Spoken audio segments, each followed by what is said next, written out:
Buongiorno da Porto Tolle, siamo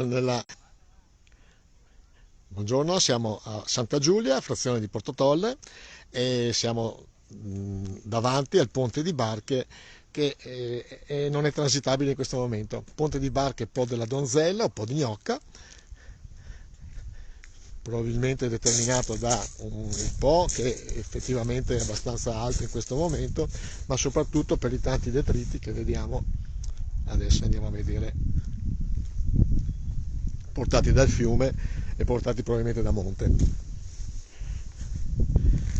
Non sappiamo quando verrà riaperto e in ogni caso crea sicuramente disagio per gli abitanti. Ricordiamo che a Santa Giulia in particolare c'è un distributore di benzina e la banca, mentre dall'altra parte, che siamo in località Taglio di Po, in particolare San Rocco e Occamarina, c'è l'ufficio postale, quindi in ogni caso disagio per tutte le due comunità.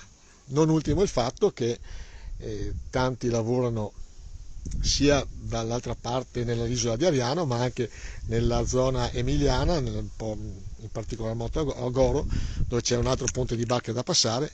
Nell'eventualità che questi ponti vengano chiusi, chi da Santa Giulia deve andare a Gorino, per esempio, invece di fare una quindicina di chilometri, deve farsi una settantina di chilometri. Quindi ricordatevi, se vi capita di venire oggi sul delta del Po, sappiate che il ponte, perlomeno di Santa Giulia, non è transitabile.